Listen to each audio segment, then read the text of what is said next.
क्या हाल है दोस्तों? एग्जाम्स का स्ट्रेस थोड़ा बढ़ रहा है ना? देखो, मुझे पता है एनसीईआरटी की सेल बायोलॉजी देखने में बड़ी सिंपल लगती है, पर जब एग्जाम में लाइन बाय लाइन क्वेश्चंस आते हैं ना तो दिमाग घूम जाता है। टेंशन बिल्कुल मत लो।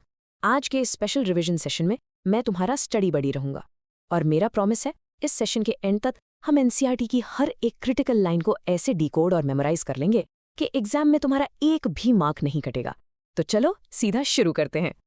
आज के इस एक्सप्लेनर का एजेंडा बहुत क्लियर है। हम 5 चीजें कवर करेंगे। Number 1, overview of a cell. Number 2, plant versus animal cells. Number 3, prokaryotes versus eukaryotes. उसके बाद number 4, cell shapes and sizes. और finally number 5, NCERT critical exam points. फटाफट कवर करेंगे, सो बस फोकस्ड रहना। Okay, section 1, overview of a cell, the basic foundations. देखो यार, building चाहे कितनी भी बड़ी क्यों ना हो, उसकी नींव एकदम मजबूत होनी चाहिए। Let's make your basics rock solid. सबसे पहले बात करते हैं सेल मेम्ब्रेन की। इसको ना किसी एक्सक्लूसिव वीआईपी क्लब का सबसे स्ट्रिक्ट सिक्योरिटी गार्ड समझो। कौन सेल के अंदर आएगा और कौन बाहर जाएगा, सब यही डिसाइड करता है। और पता है सबसे अच्छी बात क्या है? चाहे वो प्लांट सेल हो, एनिमल सेल हो या कोई बैक्टीरिया, ये सिक्योरिटी गार्ड हर सेल के पास होता ही है। It is structurally rigid and absolutely universal. Next up है द साइटोप्लाज्म। यह बेसिकली एक सेमी फ्लूइड मैट्रिक्स है जो सेल का पूरा वॉल्यूम ऑक्यूपाई करके रखता है।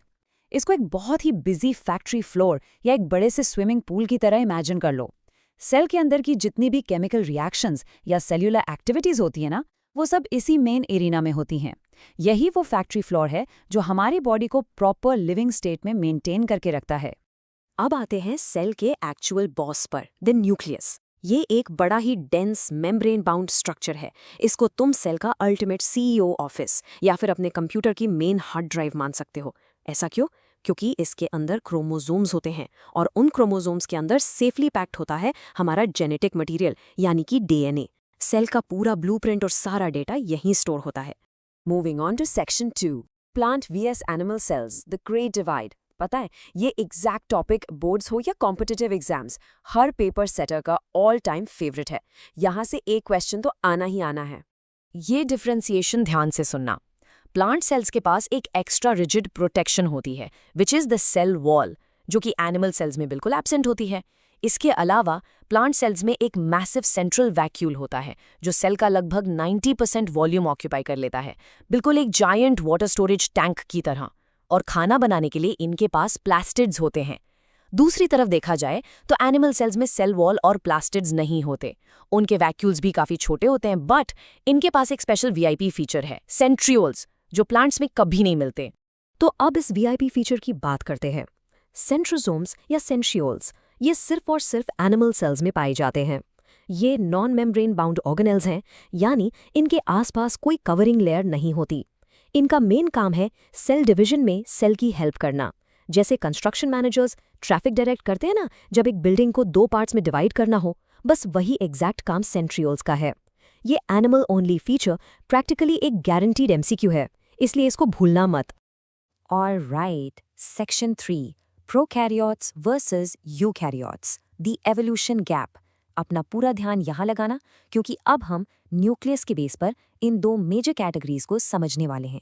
अगर एग्जाम में कोई डायरेक्ट पूछे कि इनमें सबसे बड़ा डिफरेंस क्या है, तो बस इनका न्यूक्लियस चेक कर लो। प्रोकैरियोटिक सेल्स बहुत प्रिमिटिव होते हैं, मतलब इनमें कोई well defined membrane bound nucleus नहीं होता। वहीं यूकैरियोटिक सेल्स एकदम एडवांस्ड होते हैं। इनके पास एक ट्रू वेल डिफाइंड न्यूक्लियस होता है, जिसके चारों तरफ एक प्रॉपर न्यूक्लियर एनवलप मौजूद होता है।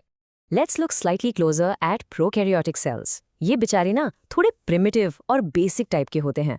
ना तो इनके पास न्यूक्लियर एनवेलप है, और सबसे जरूरी बात, membrane bound organelles completely absent होते हैं। मतलब इनके पास सेल के अंदर अलग अलग कंपार्टमेंट्स या फंक्शनल रूम्स नहीं होते। समझ लो पूरा का पूरा घर एक ही बड़े से हॉल जैसा है, जहां सब कुछ एक साथ चल रहा है। उसके बिल्कुल मुकाबले यूकैरियोटिक सेल्स एक लग्जरी मैंशन की तरह हैं। वेल डिफाइंड न्यूक्लियस तो प्रेजेंट है ही, बट उनके पास एक्सक्लूसिव मेम्ब्रेन बाउंड कंपार्टमेंट्स भी होते हैं, एक तरह से वीआईपी रूम्स, जैसे endoplasmic reticulum, Golgi body, energy production के लिए माइटोकॉन्ड्रिया और स्टोरेज के लिए वैक्यूल्स। हर एक ऑर्गेनेल का अपना एक स्पेसिफिक रूम और फंक्शन होता है यहाँ। अब यहाँ आता है सबसे बड़ा ट्रैप जो एग्जामिनर्स सेट करते हैं, राइबोसोम्स। ये बेसिकली सेल के छोटे 3D प्रोटीन प्रिंटर्स होते हैं और इनकी कोई मेम्ब्रेन नहीं होती, पर इनके टाइप्स में एक बहुत बड़ी ट्रिक है। प्रोकैरियोट्स में 70S राइबोसोम्स मिलते हैं, यूकैरियोट्स के साइटोप्लाज्म में बड़े वाले 80S राइबोसोम्स होते हैं। बट यूकैरियोट्स के जो स्पेशल ऑर्गेनेल्स हैं ना, जैसे माइटोकॉन्ड्रिया और क्लोरोप्लास्ट्स, उनके अंदर वापस छोटे वाले 70S राइबोसोम्स मिलते हैं। ये 70S वर्सेस 80S की लोकेशन वाली ट्रिक बच्चों को एग्जाम में हमेशा कंफ्यूज करती है, इसलिए इसको अभी के अभी दिमाग में छाप लो। Okay, Section 4, Cell Shapes and Sizes, the Fact Fire Round. यहाँ हमारा फोकस होगा purely hard numbers और exact measurements पर, जो सीधे MCQs में स्ट्राइक करते हैं। तो चलो शुरू करें। ये पूरा डेटा तो मार्क्स का गोल्ड माइन है। देखो, माइकोप्लाज्मा सबसे छोटा लिविंग सेल है, साइज जस्ट 0.3 माइक्रोमीटर्स, यानी मिट्टी के एक पार्टिकल से भी 1000 गुना छोटा। फिर आता है PPLO, जो अबाउट 0.1 माइक्रोमीटर्स का होता है। अब बैक्टीरिया को ध्यान से देखना। एनसीईआरटी के डायग्राम में एक टिपिकल बैक्टीरिया 1 से 2 माइक्रोमीटर्स लिखा है, पर टेक्स्ट के अंदर 3 से 5 माइक्रोमीटर्स दिया है। ये छोटा सा वेरिएशन एग्जाम के टाइम पे याद रखना। एक टिपिकल यूकैरियोटिक सेल बड़ा होता है अराउंड 10 से 20 माइक्रोमीटर्स, और अगर वायरसेस की बात करें तो वो तो सेल से भी छोटे होते हैं, 0.02 से 0.2 माइक्रोमीटर्स तक। भाई, you just have to rote learn these numbers. यहाँ एक एग्जैक्ट नंबर पर स्पेशल फोकस देना है, 7 माइक्रोमीटर्स। ये किस चीज़ का साइज है? ये हमारे ह्यूमन रेड ब्लड सेल यानी आरबीसी का एग्जैक्ट डायामीटर है। ये एक हाईली कॉमन एग्जाम मेट्रिक है। अगर क्वेश्चन पेपर में आपको 7 माइक्रोमीटर्स दिखे तो बिना ज़्यादा सोचे ह्यूमन आरबीसी पर टिक लगा देना। हमेशा याद रखना, सेल की शेप उसके रियल लाइफ फंक्शन को फॉलो करती है। जैसे नर्व सेल को देखो, ये लॉन्ग और ब्रांच्ड होती है, बिल्कुल लंबे टेलीफोन वायर्स की तरह, ताकि सिग्नल्स ट्रांसमिट कर सके। आरबीसीज राउंड और बाइकनकेव होती हैं ताकि ब्लड वेसल्स के अंदर ईजिली फ्लो करें।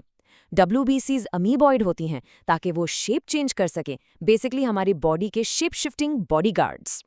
प्लांट ट्रेकीड्स पानी ट्रांसपोर्ट करने के लिए लंबे वाटर पाइप्स की तरह इलोंगेटेड होते हैं, और लीफ में जो मीजोफिल सेल्स होते हैं वो राउंड या ओवल होते हैं। Moving to the final part, section 5, NCERT critical exam points, the final exam. हमने पिछले कुछ मिनट्स में जो भी मेहनत की है, अब टाइम आ गया है उसको एक्चुअली टेस्ट करने का। लेट्स सी कितना याद रहा तुमको। ये दोनों बुलेट पॉइंट्स लिटरली एनसीईआरटी की स्टार्टिंग लाइन से उठाए गए हैं और एब्सोल्यूट बायोलॉजिकल नेसेसिटीज हैं। ध्यान से पढ़ना है इसको मेरे साथ। Unicellular organisms are capable of independent existence. और दूसरा, anything less than a complete structure of a cell does not ensure independent living. इसका सीधा सा मतलब है कि एक सेल के स्ट्रक्चर में अगर जरा सी भी कमी हुई ना, तो वो ऑर्गेनिज्म इंडिपेंडेंटली सर्वाइव ही नहीं कर सकता। एक कंप्लीट सेल जिंदा रहने के लिए बेसिक रिक्वायरमेंट है। Okay study buddy, quiz time for you. एक डायरेक्ट क्वेश्चन पूछती हूँ। What is the simplest way to distinguish a prokaryotic cell from a eukaryotic cell? सोचो सोचो, कुछ ही मिनट्स पहले हमने इसको एम्फेसाइज किया था। लगाओ दिमाग। And the correct answer is by checking for a well-defined nucleus.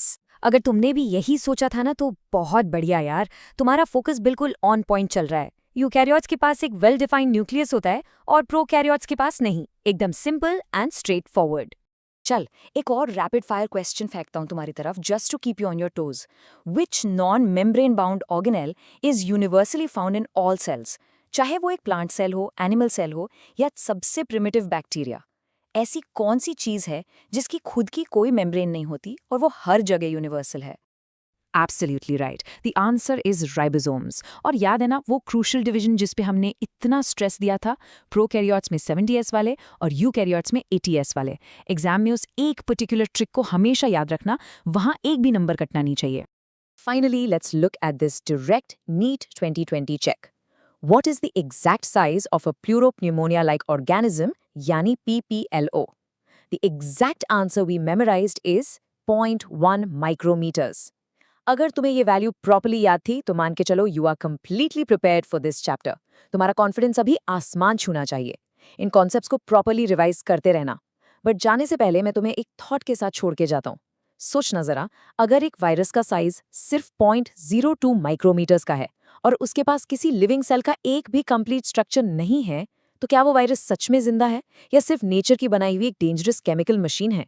Think about that puzzle, और हम मिलते हैं अपने नेक्स्ट स्टडी सेशन में।